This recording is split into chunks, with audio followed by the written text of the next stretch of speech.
I think we have time. I'm happy to entertain some questions or answers. You probably have better answers than I do. Hello. My specialty is medieval British literature, specifically literature of the 14th century, specifically literature of heretical groups, heretical religious groups. The Wyclifites, specifically. But I teach a variety of things. I teach literary theory, and I've taught a variety of composition classes.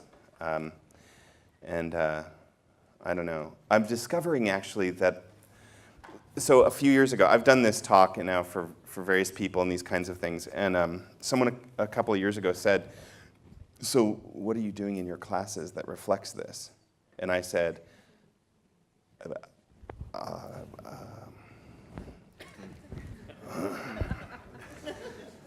so I teach literary theory, which is very complicated, and I teach it to undergraduates. And it's a lot of especially French people, and not the students, the literary theorists. And it's very hard, and my students every year have said, oh, this is impossibly hard, and you need to give us more information, and we don't understand it. And so I decided to stop teaching it and trust what I've been saying. So I actually talked to my students, and I said, what do you want me to do in this class? And they decided they wanted just a couple of things. They wanted me to build a structure, like what are we going to read when? And they wanted me to encourage them, and they wanted me to critique them. And that's all they wanted from me. And they decided they would take care of everything else, including information. So I thought, let's try this. Let's see what happens. So every week, it's a 2-day-a-week course.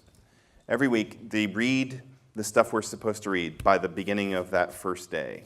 And they come together. I borrow my friend Sugatamitra's. I've only met him a few times, actually. I don't think he would know who I am. But I wish dearly to be his friend, so I call him this. Because he's been very influential on me. What I do is I know that community is important. So I have my students work in groups of 4. And their task on the first day of class, I don't lecture in class at all. But the first day is a workshop where they build something. And we're calling it an artifact. And their task is their artifact, which could be anything. It could be a movie, it could be a song, it could be an interpretive dance, it could be a text. I don't know what it is. They build something that explains the concepts of this theorist. And they post that to our class blog. So they have the whole first day to work together. They have an hour and a half to work together. If they don't finish, they continue to work into the evening, whatever. And by noon the next day, they post their artifact on our class blog. And then their task is to look at 2 other groups' artifacts and to assess how they're similar and how they're different from their own artifact. What kinds of things did they do differently or do this similarly about this person? And then the next day in class, there's a discussion. And they're trying to figure out, what they're trying to do is take the best parts of all the artifacts, and they're going to actually construct a super artifact that helps them really understand this person. And my job on that day is just to make sure that they don't get stuck, in unproductive discussion. I don't give any information to them at all. None of it. And I let them determine all kinds of other things too, like what kinds of assignments we should have and when. And here's the astonishing thing. First of all, I have never had a richer experience as a teacher in 25 years of teaching. The discussions are fascinating. The artifacts are amazing that they're building. Second of all, I have never had a class. The first time I did this was actually last fall. I have never had a class learn the material more thoroughly than that class. I mean, every semester before that, students wouldn't really get it at the end, and they were still struggling. The students were applying these theories like they had been doing it their whole lives. It was amazing and transformative. and completely unexpected, except that I had been talking about it, and I should have expected it. So what I teach is I no longer teach. I let my students teach. Go ahead. I also have problems with it. Do it to convince your colleagues, because we have a very traditional way to work in schools too. And I believe this most difficult right now, how to convince that individualizing is to concentrate knowledge. So how? You know, there are two ways. I talk about this kind of stuff, first of all. And so I've tried to talk to my colleagues about this kind of arc of history. The other thing is I just let them, I show them my students' work. And all of a sudden they say, now not everybody at my school is doing this. We've got still very traditional teachers. And by the way, there are still excellent lecturers. I don't know that any particular, strategy of teaching disappears entirely. But I do think that if all I'm doing is lecturing, I'm probably not serving my students particularly well for the world in which they're going to have to live, especially because they're having to figure out ways to survive in this massive information culture, but they're also having to figure out ways to survive with jobs that don't exist yet. 8 of the top 10 jobs this year did not exist in 2006.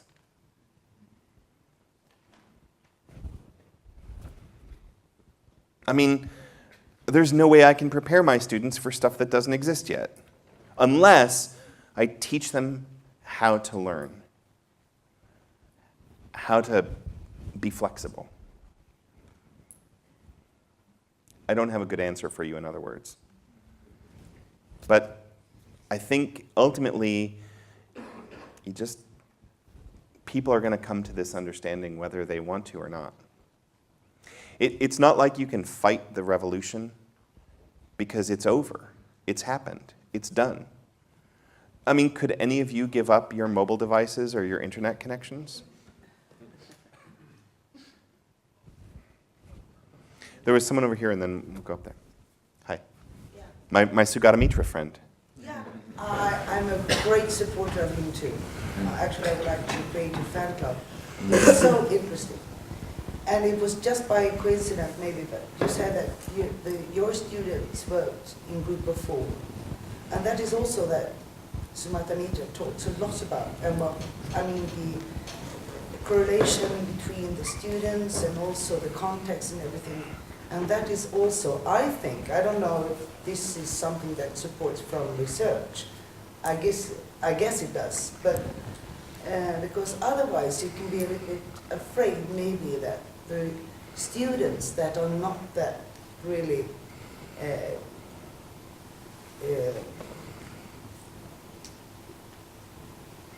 You could say it in Swedish if you'd like. No. What I mean is that some people say that there is a problem with one-to-one computer, because if you leave some students, they're not really forced to do them, to do the good things themselves. Right.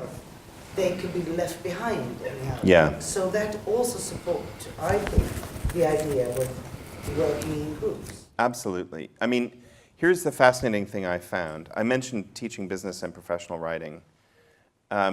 This was a course at my university that was meant to be taken. It's typically in disciplines like business or the sciences, where people have to do a very particular kind of writing.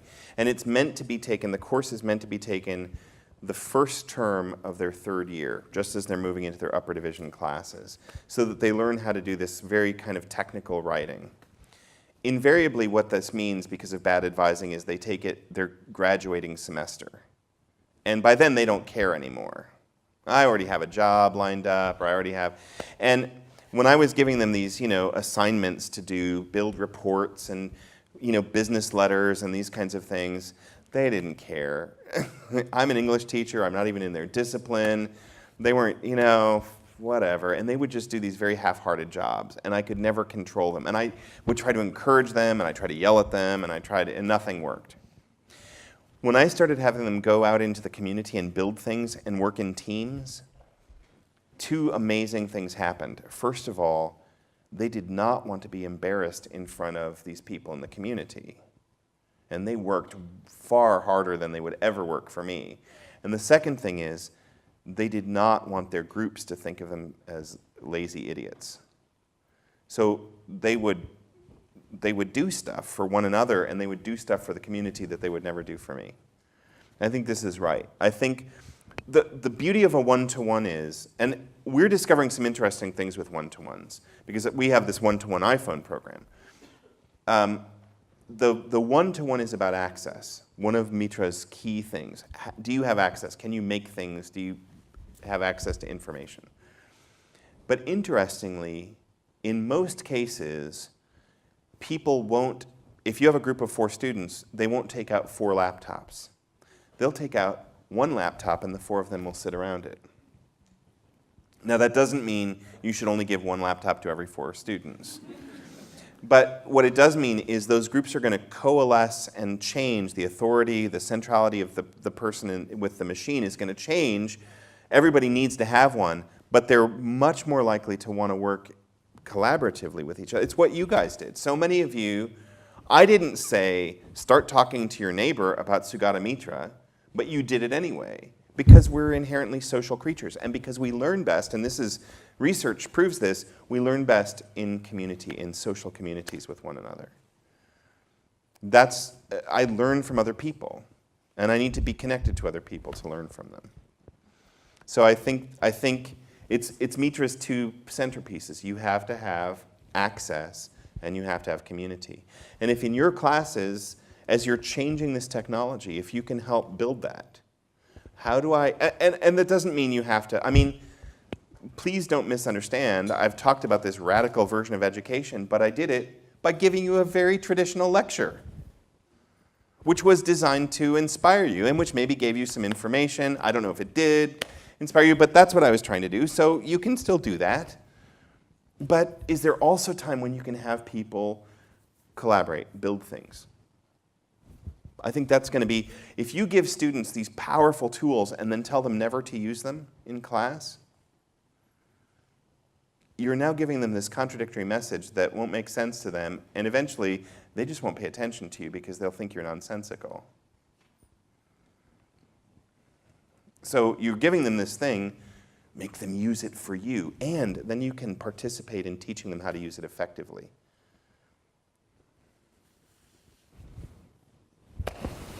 I would like to ask you, what's your perception about the school future in school?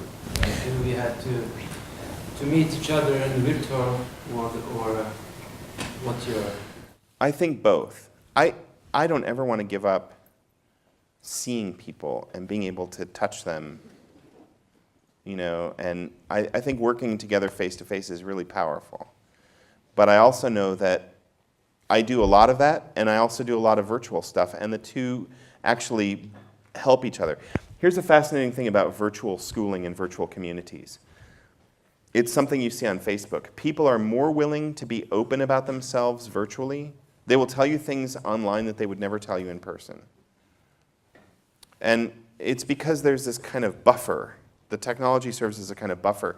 Students who would never say a word in class on a blog can pour their hearts out or open their intellects in ways that I think are fascinating. And I think you probably need both things. I think the future of school is very strong because that's what we humans do. We love to learn. Typically, we love to learn until we get to school and teachers teach us it's boring or, irrelevant but if you just leave people to their own devices, if you leave people to their own discovery, people love to discover. And they love to learn, and they love to teach, which is what you see all over online. What I find it's people and children have more, like two other personality in the virtual world, and Yes. they have more power to try new things because they want more freedom. Yes, that's right. And part of it is, when I do stuff in person, if I make a fool of myself, you know who I am and you can see it in person. But when I'm doing it online, there's this distance, and I'll try stuff that I would never try. Yeah, that's cool. That's a good observation.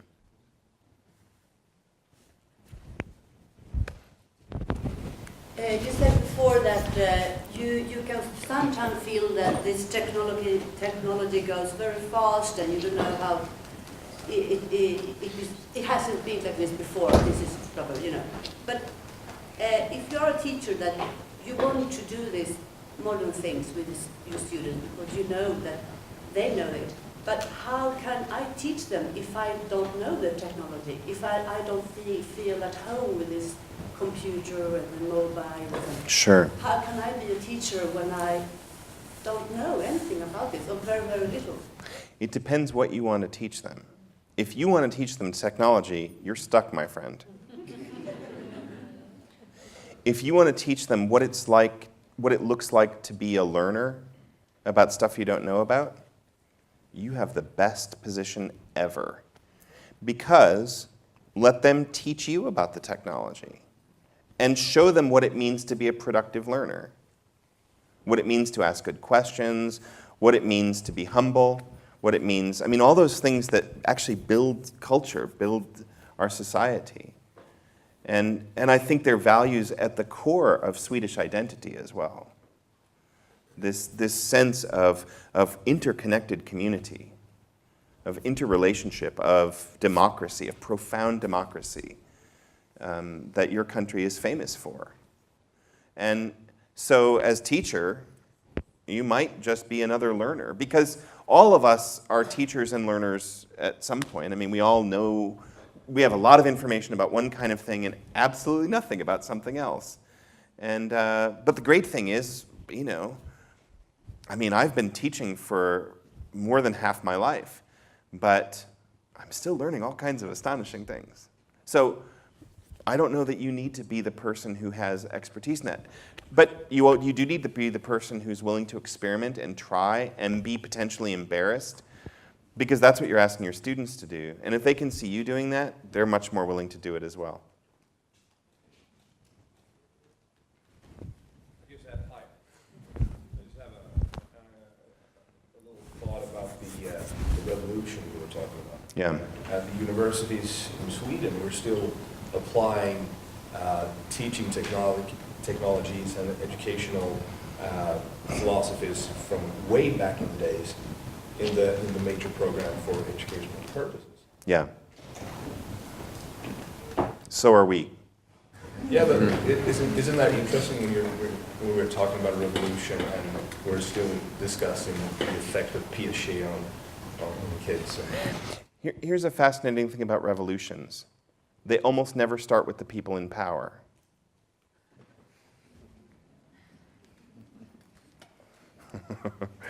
Right? I mean, revolutions always happen from below. And this is another case where that's happening. In fact, the people at the top are the people who resist the revolution. So the people who are teaching you about education are the very last people to look for to be revolutionary.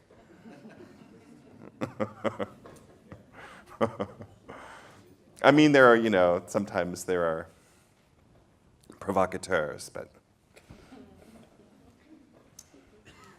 yes. Even if there is a revolution, some theories are still viable. For example, Vygotsky, you're talking about social learning. Yeah. That Vygotsky is the father of that, so to say. So, and he's very old. He died in 1934, 11 years, I think. Well, you know, He's one of the main theorists. yeah, absolutely. And, you know, there are always these prophets who tell you about. The person that I find really most powerful right now is Marshall McLuhan, who died in 1978. He was writing and talking about all this stuff, about virtual learning, about the internet, about everything in the early 1960s. The problem was he was writing about it, you know, 40 years before it happened. And everyone just thought he was weird. And, you know, people didn't really know what to do with him. He appears briefly in Woody Allen's Annie Hall. He would just be celebrating his 100th birthday this year. But he's a very, you know, very strange fellow. He's the patron saint of Wired magazine. But he's fascinating. But, you know, I mean, I look at the stuff he's saying in 1961 and 62. He wrote The Gutenberg Galaxy. He wrote a bunch of books. The Medium is the Message. And I look at the stuff he's saying, and I think he has got to know about what's happening right now. But he somehow, you know, he knew it 40 years ago. Okay, shall we take one last question before we finish off today? Okay, otherwise we'll give Bill a warm. Thanks very much. Thank you so much for having me.